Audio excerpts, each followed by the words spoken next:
Bonjour à tous, Ginny Ventu pour vous servir, j'espère que vous allez bien.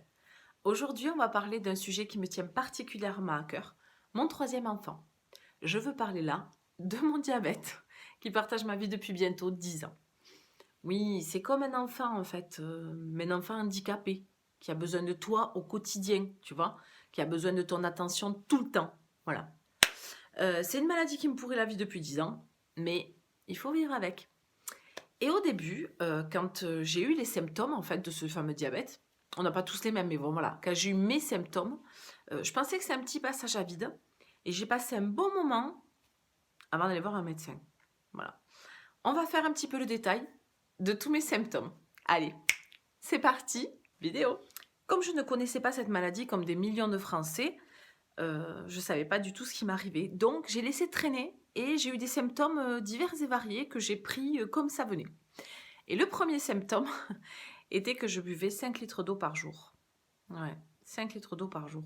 Je faisais que ça en fait. Je buvais.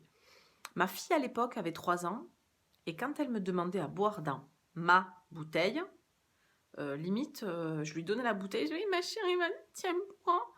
Et c'est bon, t'as fini, c'est bon, rends-moi ma bouteille en fait. J'étais comme une toxico. Voilà, il fallait vite qu'elle me rende ma bouteille et qu'elle n'en ait pas trop bu parce que voilà. Bon, ok, une toxico à l'eau quoi. Ok, c'est chelou. Mais une toxico quand même. Voilà. Premier symptôme, je buvais tout le temps et énormément. Voilà. Deuxième symptôme, bizarrement, super lié au premier. Parce que quand tu bois 5 litres d'eau par jour, eh ben oui, tu penses à la même chose que moi. Mais il faut uriner. Voilà. Et en fait, quand tu bois 5 litres d'eau par jour, c'est pire que pendant la grossesse. Pendant la grossesse, toutes les quarts d'heure, tu vas faire un petit pitou. Tu vois? Tu fais 3 gouttées et demi parce que tu as l'impression que ta vessie elle est pleine parce que c'est bébé qui pousse. Mais là, non. Tu vas vraiment faire pipi. Tu vois? Et quand tu es en voiture, que tu fais 3-4 heures de route et que tous les quarts d'heure, tu te tournes, tu fais chérie? Toujours, il fait quoi? J'ai envie de faire pipi, s'il te plaît. Voilà. C'est que du bonheur. L'idée, c'est de quand même rester chez soi, c'est pas mal. Voilà. Donc voilà, le deuxième symptôme de mon diabète. Mon troisième symptôme, c'était la fatigue. Dans ma vie, je trouve qu'une sieste, c'est une perte de temps. Voilà. Je comprends pas les gens qui font la sieste tous les jours. C'est mon opinion. Ne me sautez pas tous dessus, messieurs les siestards. Ou mesdames, voilà. Me sautez pas dessus. Mais dans ma tête, pour moi, la sieste, c'est une perte de temps. Voilà. Mais là, t'es tellement HS que tu dors. La nuit, tu dors, la journée aussi. Donc, je faisais à peu près 2 siestes par jour, quoi. Heureusement, c'est là où quelquefois les enfants nous servent. Ma fille, il y a 3 ans, mais qu'est-ce que je faisais? Ah, je me couchais avec elle. C'est mignon. Voilà. Troisième symptôme, fatigue extrême. Que du bonheur. Quatrième symptôme de mon diabète. J'avais tout le temps soif, comme je vous le disais. J'avais envie de boire beaucoup. Mais le truc, c'est que j'avais aussi et énormément envie de boire sucré. C'est pas dans mes habitudes. Habituellement, je bois voilà, mon petit litron d'eau par jour. À la limite, un verre de jus de fruits. Ouh, c'est fiesta. Mais là, j'avais envie de boisson gazeuse. Vous savez, cette boisson gazeuse là, toute noire avec des bulles? Voilà, celle-là. Mais j'avais envie, tout le temps. Manger sucré, boire sucré, j'avais envie. Voilà. Alors, je sais pas si le sucre appelle le sucre, mais bon, voilà. Moi, j'avais tout le temps envie de boire ces fameuses boissons sucrées. Heureusement, quand même, que je mettais pas de l'alcool. Parce que vu les quantités de ça que je buvais, je vais pas le dire, ben, ça aurait été pas mal. Donc voilà, quatrième symptôme, tout le temps envie de boire du sucré. Passons maintenant au cinquième symptôme, et pas des moindres, car il est lié à la vue. Et c'est un de ceux qui m'a fait le plus peur. En fait, si vous préférez, à 1 mètre, 1,50 m de distance, j'avais du mal à distinguer les détails du visage. Si vous préférez, je voyais juste la base. Les yeux, le nez, la bouche, les cheveux, tout ce qui est un peu plus foncé. Après, je vous cache pas qu'avec certaines personnes, c'est pas mal de pas voir les détails. Mais bon, ça m'a quand même fait flipper. Et puis voilà, c'est la vue quand même, c'est important, donc ça pue. Pardon, oui, ça pue. J'ai pété, je suis désolée. Non, je déconne. Non, ça pue à l'époque pour ma vue. Si vous préférez, bêtement, un jour, j'ai pris les lunettes de mon beau-frère qui a 3 à la somme des deux yeux. Voilà, vous imaginez les lunettes. J'ai essayé ces lunettes et en fait, j'y voyais bien. Et là, j'ai flippé. Je me suis dit, Ginny, il est temps que tu vois quelqu'un quand même. Voilà. Du coup, appel d'urgence à un ophtalmo et il me donne rendez-vous pour le 1er janvier 2008 au matin. J'arrive et je vois le médecin avec une coupe de cheveux comme as, à peu près, voilà, comme as. Alors, je sais pas si c'était une coupe naturelle ou lendemain de fête, ça, on ne saura jamais.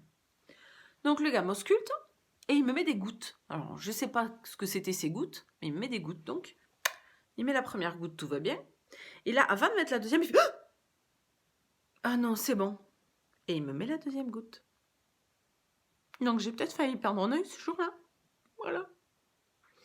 Donc, voilà. Pour le 5e symptôme, les problèmes de la vision. Voilà pour mes symptômes. Voilà. Ce ne sont que les miens. Sachez qu'il y en a d'autres, il y en a qui sont différents.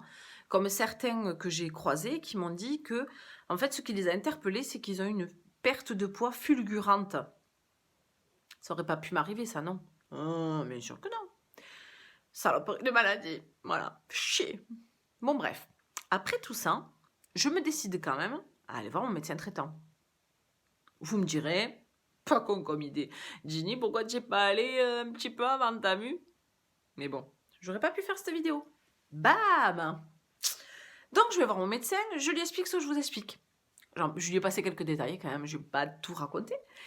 Et donc, je lui dis, voilà, je bois beaucoup, je fais pipi beaucoup, machin, etc. Et au fur et à mesure où je lui dis ça, le gars se décompose. Il me dit, Ginny, ce serait bien de faire des analyses et surtout de faire une prise de sang. Ok. Il me dit, alors, je vous soupçonne un petit diabète. Ok. Si c'est pas ce que c'est pas grave. Du coup, c'est parti pour les analyses de prise de sang, etc. Et là, le verdict tombe. Je suis diabétique. Et là, c'est la fin du monde. Je lui demande donc de m'expliquer ce qu'est le diabète. Car comme je le disais, je fais partie de ces Français qui ne connaissaient pas cette maladie. Je savais qu'il y avait une histoire avec le sucre, mais après, au-delà, j'en savais rien. Et là, donc, il m'explique que c'est mon pancréas qui fonctionne plus bien du tout, qu'il va falloir que j'arrête de m'affarter de sucre, qu'il va falloir que je prenne une alimentation plus équilibrée, qu'il va falloir que je me pique tous les jours de ma life, moi qui ai peur des aiguilles, fait croc bien. Et surtout, il m'explique que c'est une maladie auto-immune et incurable. Comment vous dire que je l'ai pris moyen? Et là, hospitalisation d'urgence pour le lendemain.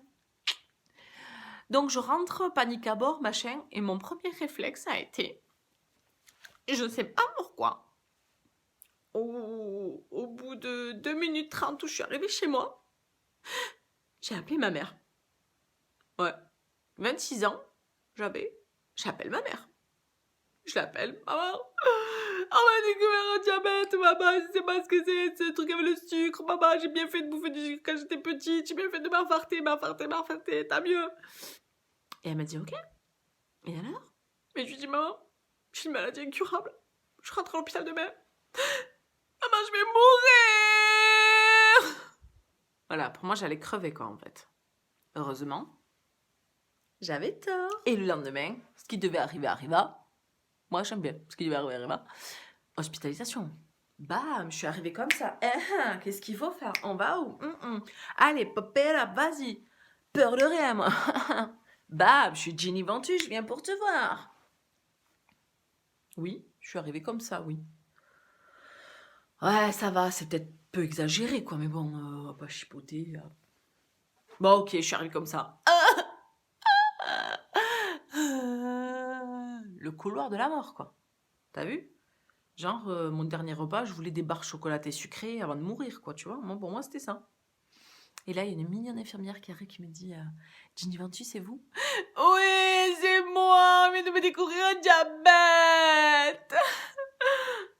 Oui, parce qu'en fait, j'étais là, à mes yeux, la première personne qui était diabétique. Et en fait, c'était une maladie orpheline, quoi. On connaissait pas. Je connaissais pas, tu connaissais pas, quoi. Voilà, c'est tout. Et bon, c'était pas le cas. Donc, du coup, on m'explique ce qu'est le diabète. Ouais. Sauf qu'en fait, si tu préfères, on m'a expliqué tout en 1 heure. Donc, c'est genre, tu prends un programme de maths, parce que, hein, programme de maths de 4e, tu le prends toute l'année, tu dois l'apprendre en 1 heure. Ah, t'as vu que toi aussi, tu as fait, ah ouais, mais voilà.